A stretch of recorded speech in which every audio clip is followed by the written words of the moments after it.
Почитувани гледачи, добре дојдовте. Ново издание на информативната емисија ТВ Објектив. Вечерва во овој ТВ Објектив отворено ќе говориме за работењето на локалната самоуправа, на советничката група на Социјалдемократскиот сојуз во Советот на општина Кавадарци. Донесените одлуки, а не реализирани и се она што е актуелно, а е од значење за развој на општина Кавадарци. Имам чест и задоволство вечера во ТВ Објектив мој гостин да биде координаторот на советничката група на СДСМ во Кавадаречкиот совет, господинот Зоран Бањански. Господине Бањански, добро ни дојдовте. Добро не, хвала. Во наредните минути ќе направиме една слика се она што се ваши ставови и ваше гледање за работењето на советот, движењето на соките на општината. Ке почнеме со ред. Веќе изминува 4 годишниот мандат, веќе на 15 октомври се новите локални избори. Често ве гледаме на говорницата на Советот со забелешки, предлози и така натаму. Како го оценувате работењето на Советот во овие 4 години? Работењето на Советот во овие 4 години е одраз на оние турбулентни движења кои што беа во општеството и во Република Македонија, кои што се одразија и на животот во општина Кавадарци. И стотици одлуки се донесија, стотици амандмани од страна на советничката група на СДСМ се поднесија како иницијативи, голем дел, над 30% од тие амандмани беа прифатени од страна на градоначалникот и Советот. Секогаш сме имале еден став да излегуваме во пресред на граѓаните, посебно на социјалните групи. Затоа и сме носиле амандмани за ослободување од давачките спрема социјалните групи и сето тоа се одрази на еден начин, еден континуиран притисок врз власта, која што во тоа време беше комплетна власт од страна на ВМРО, значи и на централно ниво, и на општинско, односно локално ниво, и на сето одзгоре има и председател, така да нашиот притисок беше континуирано да се изнесуваат проблемите на граѓаните и да се оневозможи самоволието на власт. Затоа што сите сме свесни, сите го гледавме со наши очи и слушавме со наши уши и од бомбите, а и од реалниот живот, како се однесуваше власта спрема граѓаните. Тоа беше една група на политичари кои што се собраа со еден план да се помогне една рака на бизнис партнери. Видовте дека во почетокот од 2006 година, па до кај 2009 година, имаше став локалната самоуправа да вклучи во работењето што е можно поголем број на бизнисмени, градежен сектор, невладини организации. За после 2009 година, кога комплетно ја презедува власта, таа бројка се повеќе и повеќе да се стеснува.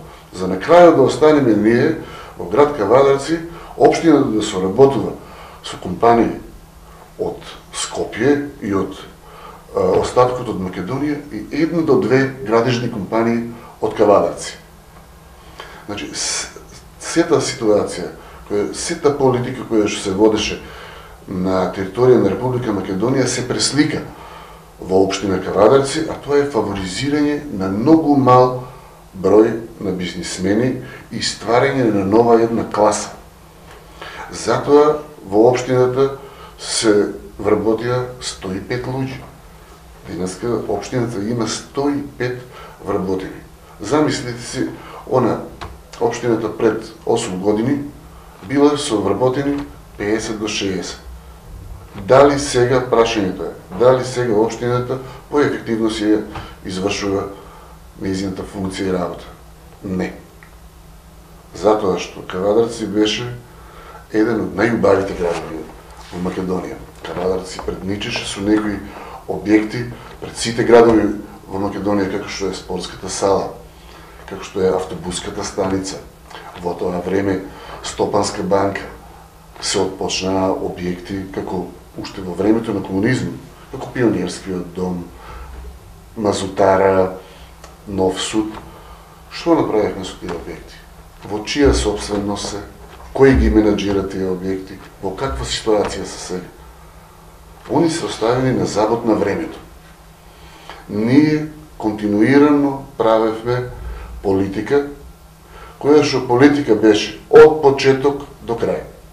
Значи, од 2009 година, од 2013 година до 2017 година со едни ставови кои што се на база на интересите на граѓаните и на база на спроведување на законот. Самата одлука за помагање на, односно финансирање на новороденчините. Тоа е наш амандман. Прифатен е, ево ден денеска, амандманот си има своја функција и одлуките се спроведуваат. Отпишување на долгови по основ на комуналии на социјално загрозени лица. Сега многу актуелна оваа година ќе биде субвенционирањето на котли за пелети. Тоа е исто наш амандман. Стотици амандмани во поглед на комуналната изградба. Самото продолжување на кејот на реката Луда Мара е наш амандман. Друга работа е на кој начин кејот се реализира и се гради. Дали е исправно да долниот дел од кејот се уништува, ни се распаѓа, значи тоа што сме го изградиле пред неколку години се распаѓа, а одиме нагоре на кај мостот на Слове. Тоа е друга приказна. Во главно, значи секогаш се држиме на законското работење, а секогаш се спротивставувавме на одлуки кои што значеа непотизам. Посебно, ќе кажам, најпресно од се планот за годишните вработувања од последната седница. Тоа е само еден доказ на една нестручност и еден, да кажам, безобразлук од страна на градоначалникот и неколку луѓе што се околу него. Знаеш, ако некој се определи да се впушти во јавниот живот и да се занимава со политика, тоа мора да биде високо морална личност.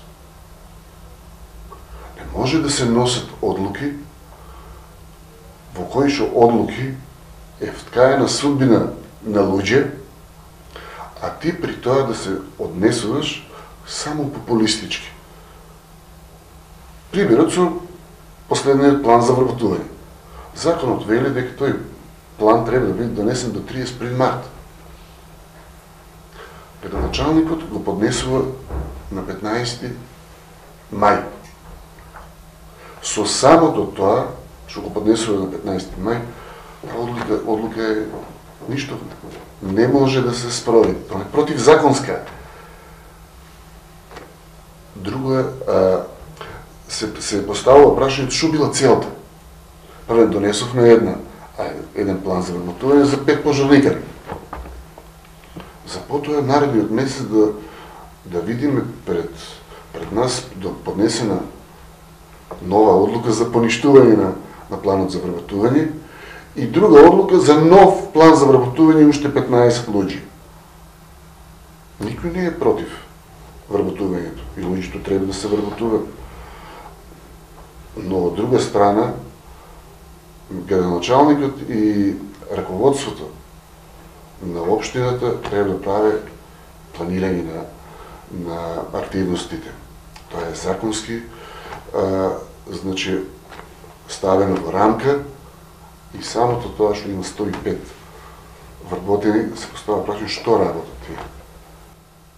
Како ја цените соработката со градоначалникот? Еве кажавте дека дел од амандманите беа прифаќања, дел не се прифаќаа.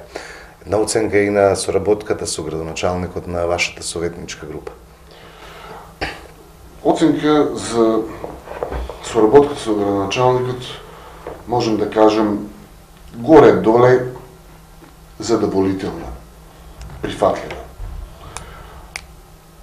Сме имале многу контакти, сме имали координативни средби, значи таму каде што требало да се донесе некоја одлука која што од интерес на граѓаните, а при тоа нема потреба од многу дискусии, сме се договарали. Во тој дел, да, била коректна соработката, многу пати не ни биле прифаќани амандманите. Сме се договарале, па излегувале други одлуки. Тоа е посебно делот кога сме се договарале за поставување на фотоволтажни чели, односно поле за фотоволтажни чели во локацијата околу фени индустрија. Ние донесовме урбанизација на тој дел, али со таква информација дека ќе се гради такво поле. Од тоа ништо не испадна. Значи, таа одлука е донесена, се урбанизира локацијата, а потоа испадна сосем нешто друго и најверојатно сите такви одлуки во наредниот период ќе бидат предмет на истражување, односно предмет на една обвинителска истрага. Една од значајните одлуки која што ја донесе, би рекол, мнозинството на Советот е одлуката за јавно-приватно партнерство за паркирање во градот. Вие, вашите советници, лично вие на говорница кажувавте аргументи зошто не треба да се оди во јавно-приватно партнерство и зошто треба општината да го организира паркирањето и за тоа да врши наплата. Еве, после давањето согласност за подпишување на тој договор, цените ли дека се уште ваквиот потек е грешен и дека требаше општината да го организира паркирањето? Што се случува со паркирањето? Јавноста сака да знае кога би започнало. Имате ли вие како советник информација кога ќе започне зонското паркирање во Кавадарци? Една оценка на целата постапка околу зонското паркирање. Зонското паркирање е една суштинска потреба на Кавадарци. Кавадарци мора да го реши паркирањето и да го реши режимот на сообраќај. Кога режимот на сообраќај во Кавадарци е правен, стратегијата за режим на сообраќај, тоа е пред неколку десетици години, тогаш Кавадарци е имало 2000 возила. Сега Кавадарци има преку 12.000 возила и потребата од зонско паркирање е огромна. Друго е прашањето на кој начин требаше да се стопанисува со зонското паркирање. Аргументите на таа тема се следните. Ние, како советници, имавме консензус околу тоа дека треба да се организира зонско паркирање, односно против тоа немаше никој став. Но се направи една физибилити студија, на база на која физибилити студија Советот треба да донесе одлука. Дали тоа зонско паркирање ќе биде менаџирано од страна на општината, односно јавно предпријатие формирано од општината, или ќе биде дадено на кираџија, односно, поново кажано сега, концесионер. Значи, на база на физибилити студијата се носе одлуките. Во таа физибилити студија беше наведено дека ќе има 840 паркинг места, дека паркингот, новиот модуларниот паркинг, или катната гаража која што ја викаме, И сите паркинзи, значи и ова до Китго, гаражата што е паркингот подземниот, и сите наредни паркинзи кои што ќе се изградат, ќе бидат дадени во владение и на користење на концесионерот. Концесијата беше одредена на 46.000 евра годишно. Комуналната такса. Тоа е онаа комунална такса која се плаќа при плаќањето на паркирањето. Беше димензионирана на 15% од цената, значи ако е 30 денари, саатот паркирање, таа треба така беше димензионирана на 15% од 30 денари и имаше воспоставено технички карактеристики кои што треба да ги исполне приватниот партнер. Во тие технички карактеристики, значи беше спомнато дека мора да има нов камион како пајак служба. Тој нов камион беше ставен во физибили студијата како вредност од 100.000 евра. Значи тоа е гланц нов, кавалерички кажано, и е во реду. Ако е така ставено на база на таа информација, носиме одлука ни. Некаде околу 250.000 евра требаше да има приватниот концесионер инвестиција во основни средства. Кога на наредната седница се одлучуваше, се носеше одлуката да му се даде концесијата на приватен партнер и советниците од ВМРО и нивното мнозинство кога го изгласа тоа, карактеристично е една работа што ние една недела пред седницата ја пуштивме во употреба капната гаража или модуларниот паркинг, кој што кошта 500.000 евра. Значи, ние му даваме на приватниот партнер само модуларен паркинг од 500.000 евра за он да ни биде нас партнер или ортак по кавалеречки, а го обврзуваме со 250.000 евра да влези во ортаклак или во партнерство. Ако се оде по таа математика, да модуларниот паркинг има 70 паркинг места, тогаш горе-доле едно паркинг место кошта меѓу 7 и 8.000 евра. Ако ние дадеме 840 паркинг места, асфалтирани, платени од джеп на граѓаните, тогаш какво е тоа партнерство? Да ние влегуваме во јавно-приватно партнерство со удел од 5 до 6 милиона евра, а он влегува со 250.000 евра. Друга работа. Зошто е концесискиот надомес 46.000 евра? Кога знаеш дека 840 места ќе бидат на располагање постојано на приватниот партнер за паркирање и за негова печалба. Моите пресметки кажуваат дека приватниот партнер ќе приходува минимум 300.000 евра. И тоа ќе биде од 300.000 евра до 500.000 евра приход. Потоа се донеси одлуката како се донеси, си ја изгласа од ВМРО, јас сум сигурен дека тие него ни прочитале проектот, односно физибилити студијата, али потоа има во периодот после тоа има прилика да прочитат, затоа што неколку пати излегов и му кажав дека треба да прочитат нешто, али они исто така се однесува пак тотално незаинтересирано во однос на зонското паркирање. Не е проблемот дали ние како советничка група или како советник јас сум бил против одлуката. Него проблемот е тоа што после години и години че има штета општината и че имат штета граѓаните. Задачата на градоначалникот и на секој раководител на било која институција, без разлика дали е приватна или државна, е да он се грижи за капиталот на институцијата која што му е доверена. Ако се губат погоре-доле 250.000 евра само од зонското паркирање,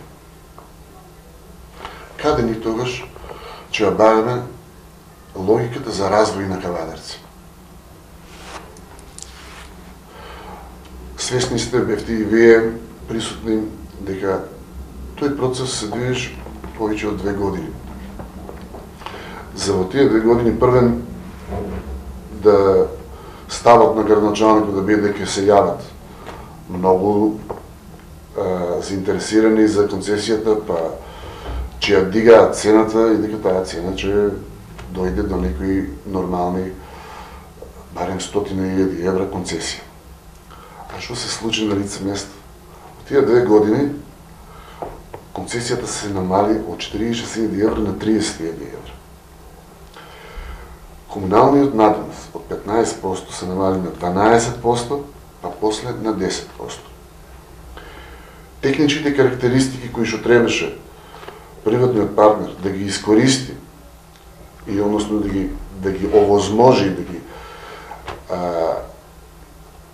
да ги обезбеди спрема општината, се отфрлија како критериум. Значи, техничката опрема, дали ќе биде пајак служба, каков камион, нов ќе биде, стар ќе биде, тоа сето се изфрли како критериум и се остави сам приватниот партнер да се одлучи со каков технички капацитет ќе настапе во тој проект. Нас како советничка група не ни интересира кој ќе биде приватниот партнер. Мотивите на приватниот партнер и на секој бизнисмен се чисти. Мотивите се профит. Тој нас не ни интересира. Ниту па имаме против кој било да го земе зоступ. Прека нас ни интересира менеджирањето на општината од страна на градоначалникот и од страна и на советот.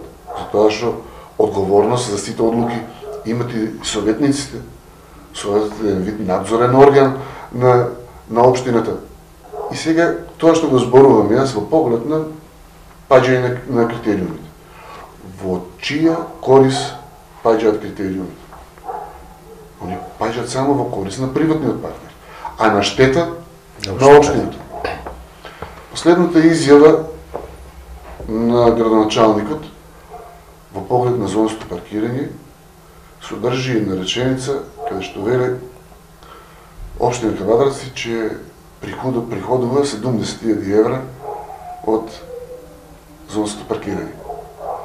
Таа реченица ја потврдува мојата теза и сите мои напори овие години да им докажам дека одлуката што ја носат е тенденциозна. Зошто е тоа така? Затоа што ако има концесија од 30.000 евра, остаткот од 40.000 евра е комунална такса. И сега некој малку треба да се разбира од математика, за да прерачуна. Ако е 10% комуналната такса, тогаш 40.000 евра значат дека 400.000 евра че има промет. Тоа е одговорот во поглед на зонското паркирање. Исто така се водеше дебата и околу петата мини хидроцентрала. Истите случајот со петата мини хидроцентрала. Тама е дури случајот и уште по-симптоматичен, затоа што ние во поглед на зонското паркирање не сме имали искуство. Но во поглед на мини хидроцентралите имаме искуство за тоа што и Кавадарци е еден пионер во делот на изградба на мини хидроцентрали, а кои што ќе бидат во собственост на општината, односно на Комуналец, јавното предпријатие кое што е во собственост на општината. Именно која е тука ситуацијата? Комуналец има 4 мини хидроцентрали, кои што 4 мини хидроцентрали се за малку поголеми од оваа петата сега која што се планира да се гради. И тие 4 мини хидроцентрали носат, според извештаите кои што поднесува комуналец до општината, носат од 18 милиона денари до некаде 22 милиона денари. Значи, тоа е горе-доле 90.000 евра по мини хидроцентрала. Пред Советот исто и овој пат од истата консалтинг куќа беше поднесена физибилити студија, која што треба да ја прочитаме и на база на таа студија да донесеме одлука. Дали ќе се гради со јавно-приватно партнерство и дали ќе се преземе истата предложена работа од страна на советичка група на СДСМ да биде јавно предпријатие. И се кои се аргументите на нашиот став да биде јавно предпријатие? Физибилити студијата кажува дека тоа ќе биде мини хидроцентрала со 80 киловат часови. Предлогот е да се плаќа концесија од 500 евра до 6000 евра годишно. Има некои стандарди кои што се однесуваат на колку мини хидроцентралата кошта, колку чини за да се набави и да се имплементира во просторот. А тоа е дека 1 мегават час е некаде од 900 до 1100 евра. Ако е оваа 80, тоа значи дека она ќе кошта од 90.000 евра до 110.000 евра. Во студијата беше наведено дека потребна инвестиција е 180.000 евра. Нека има, викам, и 180.000 евра нека кошта за изготвување на проекти, припрема на земјиште, градежни работи некои, нека биде и 180.000 евра. Друга многу карактеристична работа беше што во студијата беше наведено дека таа ќе се финансира од кредит. Значи, станува збор за 180.000 евра инвестиција, која што јас не верувам дека кошта толку. Со сите мои истражувања, со сите разговори со стручњаци, таа може да кошта ништо повеќе од 150.000 евра. Ништо повеќе. Че се градила на кредит. Ние имаме јавно предпријатие комуналец, кое што секоја година покажува добивка од 200.000, во некои години од овој мандат, а и од претходниот мандат покажува добивки 700.000 евра. Зошто не изгради таа мини хидроцентрала комуналец, а зошто му се дава на приватен концесионер, кој што секако на кредит ќе ја гради таа? Комуналец може да земе кредит, може да земе и општината кредит за таква инвестиција. Ама нема ни потреба да земе за тоа што има добивка комуналец и тоа поголема отколку цела инвестиција. И сега треба да се спореди. 6.000 евра ќе зима годишно општината или да зима 60.000 евра. Затоа што таа мини хидроцентрала ќе носи некаде меѓу 50 и 70.000 евра ако се води и се раководи по терикот на останатите 4. Друго е прашањето колку реално се прикажани овие 4 мини хидроцентрали, колку реално во финансиски извештаи. И тоа ќе биде во наредниот период предмет на истражување. И затоа ние се државме стрикно. Значи, пак ќе спомнам, не интересира нас приватниот бизнисмен. Нас оваква одлука на споредување на 60.000 со 6 може да наведе само на сомнеж дека тука има некаков непотизам, има некакви задни намери. Математиката е неумолива и од тоа не се бега. Ќе се вратам пак на паркирањето. Која е фирмата што доби партнерство со општината и имате ли информации кога ќе се организира зонското паркирање?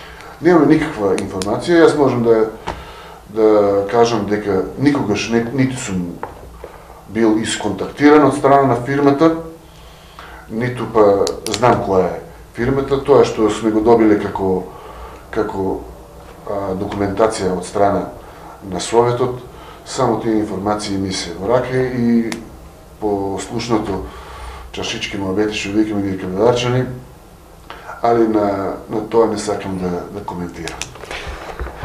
Донесени се повеќе одлуки, некои не се реализирани.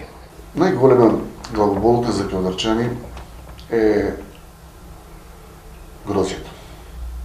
Ние донесовме одлука за доделување на земјиште и доделување на одговорност за изградба на земјоделска берза, и од тоа нема ништо. Ние прво немаме дефинирано што значи земјоделска берза или агроберза, што викаме. Како таа треба да изгледа, кои содржини треба да ги содржи во себе, па за да носиме одлука и да ја пренесуваме одговорноста на некој. Ништо нема од таа одлука. Значи, треба во наредниот период да се преиспита таа стратегија, да се преиспита таа одлука и да се донесе нова одлука. Конкретно, со комплетна студија, за тоа што каде сега се извршува функцијата на агроберза во Кавадарци. Тоа сега се извршува функцијата на улицата кон Северниот булевар. Катастрофа. На граѓаните треба да му се излезе во пресред. Значи тоа треба да биде оградена површина. Површина која ќе биде со пропратни содржини. Значи има ладилници, канцеларии, тезги, покриен простор. Исто е случајот и со градскиот зелен пазар. Толку години назад е обеќавано дека градскиот зелен пазар ќе се среди или на негово место ќе се изгради трговски центар, па во склопот на трговски центар дека ќе биде градскиот пазар и покрај градски пазар, трговски центар во комплексот дека ќе има подземен коридор со подземни гаражи. Ништо од тоа не е проценено. Градскиот пазар во Кавадарци е во катастрофална ситуација. Неколку пати и на директорот на Комуналец и пред буџетот им предлагав, доколку немаат сила, немаат капацитет, немаат ресурси да се изградат тој објект кој што е обеќаван од страна на градоначалникот, барем генерално да се покрие цел градски пазар. Со генерален покрив, од крај до крај. Тоа не кошта повеќе од 50.000 евра. Тоа не кошта повеќе од тие пари. Наравно, значи им се овозможи услови и на луѓето кои што преку текот на цела година таму продаваат и вадат екзистенција, и на граѓаните на Кавадарци да имат едно место каде што барем на достоинствен начин ќе можат да си вршат пазарување. Инаку, пазарите, како еден локален тренд, урбанистички тренд, се секаде на периферијата од градот. Мора градот да донесе стратегија што ќе прави со овој пазар. Нас ни фале таква стратегија и во претходните неколку години и сега од кога е Панов градоначалник, а и пред тоа, кога беше неговиот коалиционен партнер Панчо Минов градоначалник, ние сме лутале у делот на визијата за Кавадарци. Значи, ние не сме имали јасна представа каде ќе се развива Кавадарци, кои се објектите кои што се од суштинско значење за Кавадарци. Никогаш не било спомнато како ќе се развива делот на поткожувието, што е со рурални туризам. што е со Тиквишкото езеро. Таму сме сведоци дека од кога настапи концесионер некој, дека застана изградбата на викендиците и застана и посетата од страна. Тоа што Тиквишко езеро беше во некој период, во периодот кога се осамостојуваше Македонија од Југославија, беше екзистенцијата на многу фамилии. Таму се изградија преку 2300 викендици. Доаѓаа луѓе од страна, посебно од Скопје, од Македонија, значи, пишу, доаѓаа на риболов, на рекреација. Со превземање на езерото од страна на приватен концесионер, тоа престана. Споменавте, господин Бењански, потребна е стратегија. Имаше еден таков пишан документ во период од 2007 до 2014, потоа нов се носиш. Меѓутоа, според вас, што треба да содржи таа стратегија и треба ли тука да биде опфанат урбанизмот, земјоделството, економијата, се она што е значајно за развој на општина Кавадарци?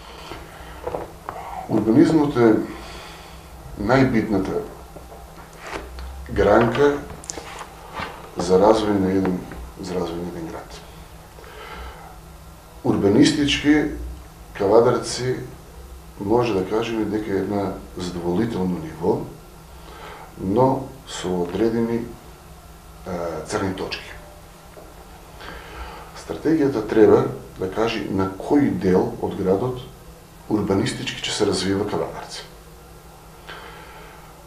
Имавме ситуација во делот на влезот на Кавадарци од страната на Росова, каде што имаше урбанистички план и тој е уште на сила урбанистички план, каде што влезот треба да биде со 4 ленти, а при тоа му се дозволи, односно му се овозможи на луѓето кои што имат таму плацови, фирми, компании, да изградат првен дворови и огради, за после да дојде момент да тие треба да им се рушат. Значи, прашањето е, како тоа ние сме имале стратегија, книгата држи се, а на лице место е битно колку тоа ќе се реализира. Како ние сме имале стратегија, а да се стават сега сите тие луѓе во таква ситуација да првен инвестирале, а после треба да му врши експроприација. Е случајот земје со Западен булевар. Таму имаме една квалитетна улица која што се градеше малце подолго од сите стандарди во градежништвото, ама сега дојдовме до ситуација да една година приватните бизниси трпат во тој дел, да им се одзима делот од нивниот имот и тоа води до една огромна недоверба кон стратегијата на Кавадарци, односно кон тој документот што е донесен како стратегија. Друго прашање е на која страна треба да се движи стамбената изградба. Ние имавме како советничка група иницијатива и правевме притисок да се донесе урбанистички план за делот од Северен булевар, односно позади Северен булевар, кај што се автолимарски сервис, Царот и слично, да се донеси, значи, урбанистички план со цел да се обезбеди простор таму за стамбено домување.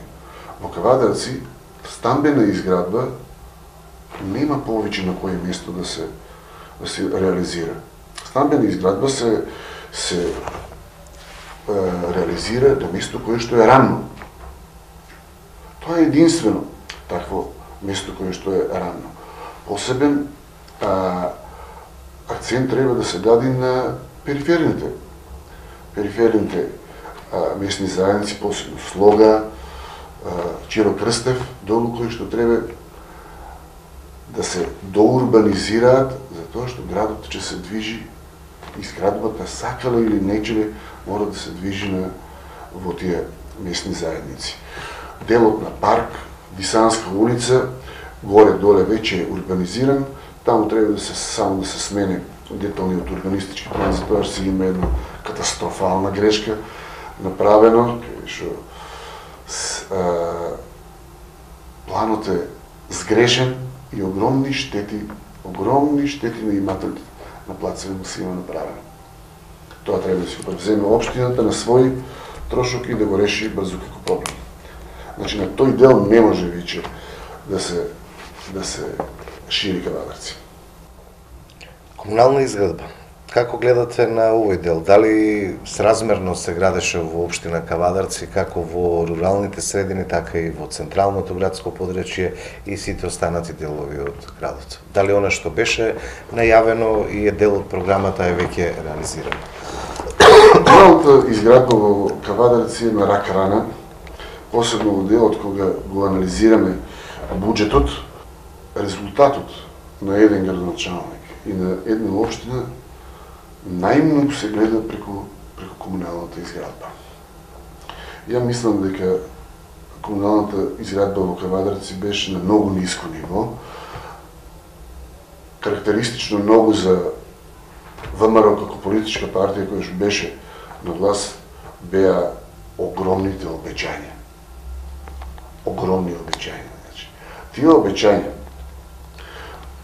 предизвикуваат натешки народот, но тие обеќања и тие ветувања се обврска за градоначалникот. Не се отпочна со реконструкција на колекторот. Многу мали зафати во делот на атмосферската канализација. Многу мали. Објекти никакви. Толку години се јавува како проблем детската градинка, толку време е она ветувана. На секој буџет се ветува детска градинка. А што испадна? Испадна да еден руиниран објект го реконструираме на место кај што не се гради детска градинка. Неколку пати, на секоја седница, и не само на седницата, него сум отишол и приватно кај градоначалникот во канцеларија да му кажам да не си дозволи таков луксус да гради таму градинка. Си има урбанизирано каде треба да има градинка и каде може да има. Ја дури еднаш пред 2 години, дадов амандман да се граде детска градинка на местото на поранешната дискотека Лалуна. Тоа е место на општината, односно републичко земјиште. Ништо повеќе од 150 евра немаше да кошта таа градинка. Оние ја одбија како амандман. А замислата им беше и така им беше презентирано и на директорот на комуналец и на градоначалникот да се изграде таа детска градинка со средства од добивката на комуналец. Значи, сите аргументи ги имаше, имали поубаво место градинка да се изгради во градскиот парк. Не знам поради кои причини, ама така жустро и брзо ја го одбија тој амандман, така да оваа сега одлука за да се гради градинка во здравствен дом во границите на болниците е една катастрофална одлука. Таа ниту со капацитет задоволен, ама безбедносните критериуми, сигурносните критериуми во однос на децата не се исполнуваат таму. Секој еден архитект што малку има завлезено во својата струка, може да ви го каже тоа. Има и дел кој што му го посочував да го прочита, тоа е архитектура на домувањето. Таму се јасно одредени критериумите каде не се прави таков објект кај што ќе бидат деца. Значи тоа е тотален промашај. Детска градинка требаше да се направи во местната заедница Задругар. Буџетот обвинувавте дека е предимензиониран сите овие 4 години, приносењето на буџетот укажувавте дека се планира повеќе од тоа што може да се реализира. исто и во разгледувањето на кварталниот извештај за вториот квартал го кажавте дека најмногу од парите одат на плати за вработените. Во каква кондиција, господине Бањански, Кавадаречки од буџет? Има ли пари за да се реализираат проекти кои што се од потреба на граѓаните? Кавадаречкиот буџет во последните години се димензионира постојано измеѓу 12 и 14 милиони евра. За да се димензионира тој така, има неколку предпоставки кои што треба да се земат во предвид за да се испланира така, а тоа е прво се зема искуството од претходните години, колку сме собирале буџет, и второ треба да се видат активностите или инвестициите, можностите за приходирање за тековната, односно за наредната година. Сега, зошто постојано го поставуваме тоа прашање? Зошто се предимензионира постојано буџетот? Постојано се предимензионира буџетот од една едноставна причина, а тоа е дека ВМРО имаше една политика на тотален популизам, значи едно тотално лажење на народ, сеење на магла. За да се сее таа магла, за да се лажи народот, мора ти да им ветуваш на луѓето проекти. Со годините тоа се види дека не е целисходно. Дека не е така, се види. Кавадар се стварува, односно реализира буџет меѓу 9 и 10 милиона евра. Од тие 9 милиона евра, 5,5 милиона евра се плати. Секогаш се димензионира комуналната изградба некаде од 144 милиона денари, значи тоа се некаде околу 2,5 милиона евра, доки 3 милиона евра и никогаш не се изреализирува повеќе од милион евра. Кавадар си има сила. Кавадар си има капацитет, има и ресурси. Кавадар си е вториот град во Македонија по полење на бруто домашниот производ. Значи, Кавадар си мора да го врати сјајот кој што било некогаш и да ги надмине сегашните проблеми. Што е потребно за тоа? Има 700.000 евра поврат на ДДВ. Ако си ти град втор во Македонија, после Илинден, во полнење на буџетот и во бруто домашниот производ, зашто толку мал дел имаше Кавадарци поврат? Тоа е, сите пари одеа во Скопје. Начинот на владење на ВМРО доведи да големи компании, како Тиквеш, и да не ги спомнувам други приватни компании, се префрлија, седишето си го префрлија во Скопје. Кога му е седишето во Скопје, делот од ДДВ не се враќа во Кавадарци. Си останува во Скопје. Ама зошто се префрлија? Затоа што немаа партнерски однос со градоначалникот и затоа што беа како компании во мал град под огромен удар на инспекциите.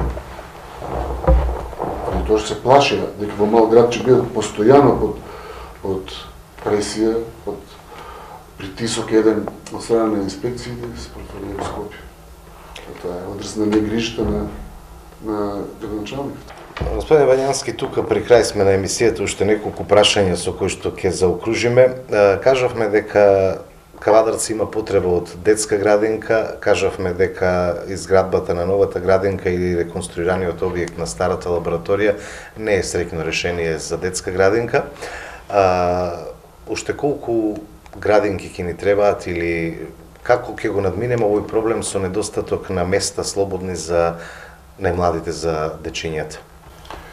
Значи, Кавадарци има потреба од околу 1000 места за сместување на дечињата во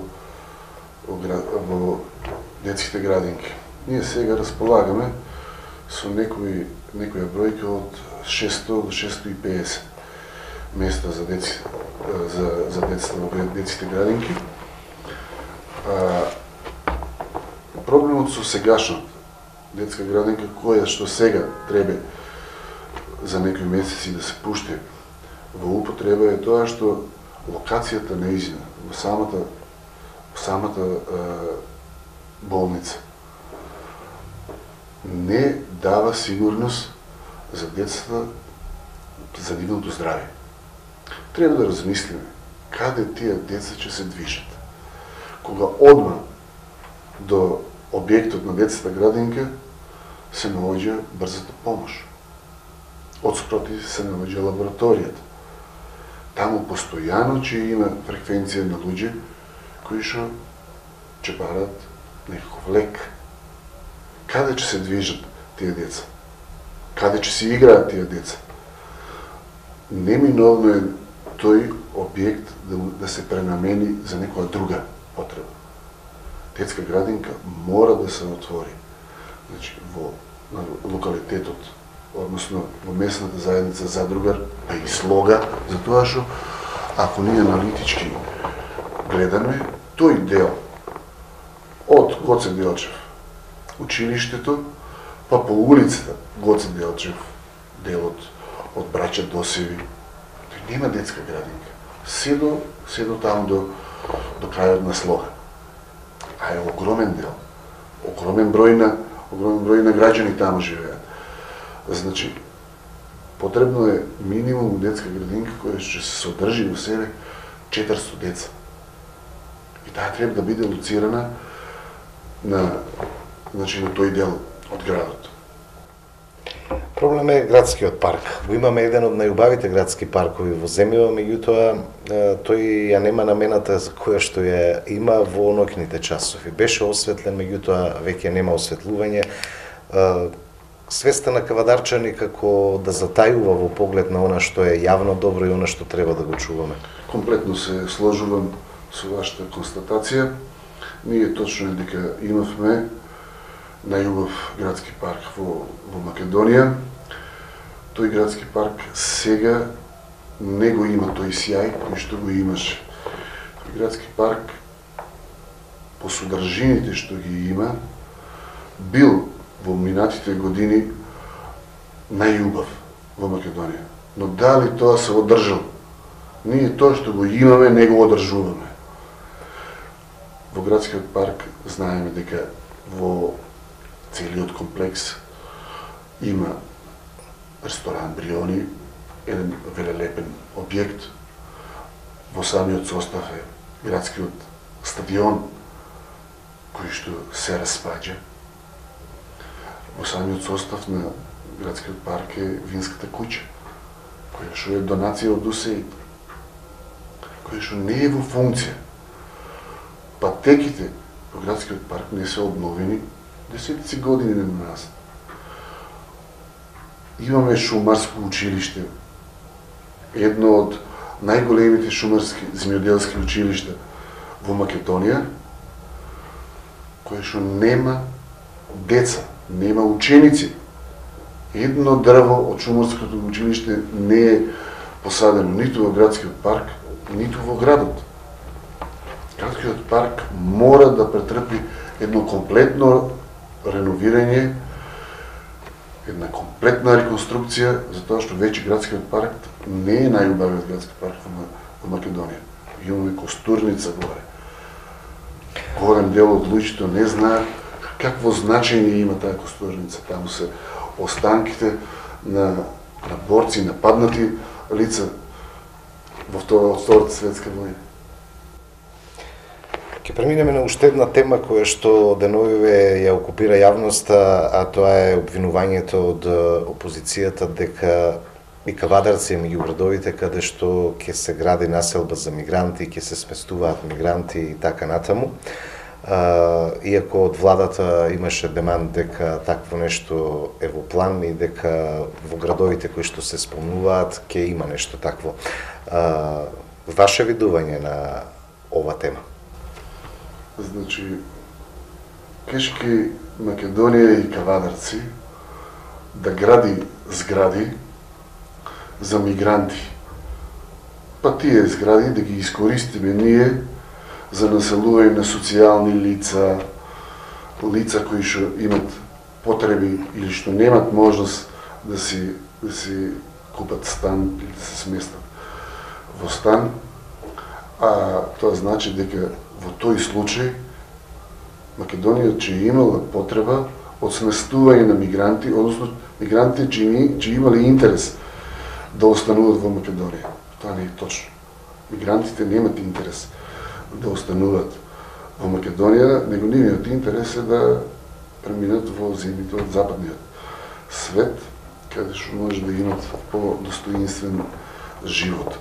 Иначе, тоа е една формалност, тоа е една стратегија која што мора да се донеси, а која што била донесена за период од 2008 до 2015, а во тоа време тотална власт, значи целокупна власт имало ВМРО ДПМН, така да не издржани се нивните ставови, нивните изјави, и тие се изјави со цел да сеат страв и на некој начин да го креират јавното мислење во Македонија. Нема да има во Кавадарци и во Македонија. Че кавадарчани можат да бидат мирни.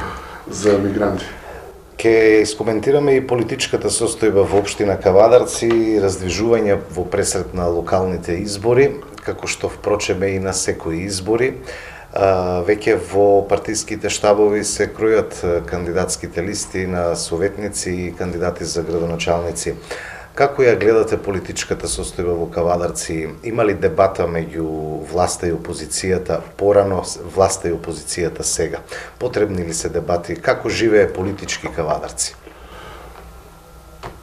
Кавадарци политички е во една фаза на демократизација. Тоа е една фаза во која што дебатите се една суштинска потреба. На Кавадарци секогаш му требало и секогаш било проблем дебатата. Тоа е имало дебатата, ама во еден период и во едно време кое што било, да кажеме, во времето на комунизмот, па и првите тие години од осамостојувањето, за потоа, посебно од 2006 година навеќе, од кога е дојдена власта на ВМРО, да таа дебата се сведе на минимум. На кој начин се сведува дебатата на минимум? Дебатата се сведува на минимум кога медиумите и стручната јавност ќе бидат управувани од страна на власт.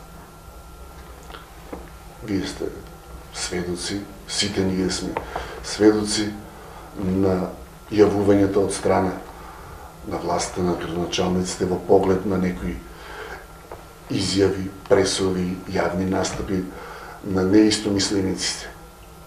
Сведоци сме на една огромна пресија врз стручната фела, врз образованието посебно. Знаете, вредностите во општеството потекнуваат и се градат првено од фамилијата, па после од образованието. Ти кога образованието ќе го замолчиш, односно образованите кадри, кога ќе не можат да го покажат своето мислење, тогаш станува збор за комплетна покриеност на државата од страна на партијата. Не е можно да има дебата во таков случај. Дебатите сега, во овој период, од мандатот на оваа советничка група, едино се сведуваат на седниците на Советот. И толку. Со некои пресови може да излезе тогашната опозиција, сега централна власт, но комплетно беа покриени сите и пишани и други медиуми. Се наоѓаме, реков, на чекор до локалните избори. Вашето име е едно од оние кои што се вртат за можен кандидат за градоначалник на предстојните локални избори. Имате ли амбиција да бидете градоначалник на Кавадарци? Моето име е едно од 6 имења кои што се влезени во партиска процедура за можен кандидат од страна на Социјалдемократскиот сојуз за градоначалник на Кавадарци. Секако дека имам амбиција, но партијата ќе си направи неизна анкета, рейтинг и низ една транспарентна процедура партијата ќе одлучи кој ќе биде кандидат за градоначалник. Сите кандидати кои што се од Социјалдемократскиот сојуз се видни и авторитетни личности. Секој од нив може да одговори на задачите, на предизвикот, а да, еден од тие 6 случаи е Зоран Бањански. Што очекувате од овие локални избори? Можно ли е Социјалдемократскиот сојуз да ја превземе локалната власт после неколку години владење на другата партија? Многу е веројатно дека Социјалдемократскиот сојуз ќе ја преземе локалната власт и тоа ќе биде историски момент за тоа што прв пат од осамостојувањето Социјалдемократскиот сојуз ќе биде власт во локална самоуправа Кавадарци. Господин Бањански, благодарам што бевте наши гости. Проговоривме за повеќе актуелности околу работењето на локалната самоуправа Кавадарци и советот на општината. Ете, ви посакувам среќа. Има уште многу теми, меѓутоа сигурно во наредниот период ќе говориме и на многу други работи. Ви благодарам и ете на крај успех во натрепартиското кандидирање и секако успешно да поминат и локалните избори. Ви благодарам за поканата. На крај сме од ТВ Објектив, почитувани гледачи, и ви благодарам за вниманието со кое што не следевте. Наши ваш гостин беше Зоран Бањански, координатор на советничката група на СДСМ во Кавадаречкиот совет и еден од можните кандидати за градоначалник на СДСМ Кавадарци на предстојните локални избори. Ви благодарам за вниманието, имајте секое добро со нашата програма.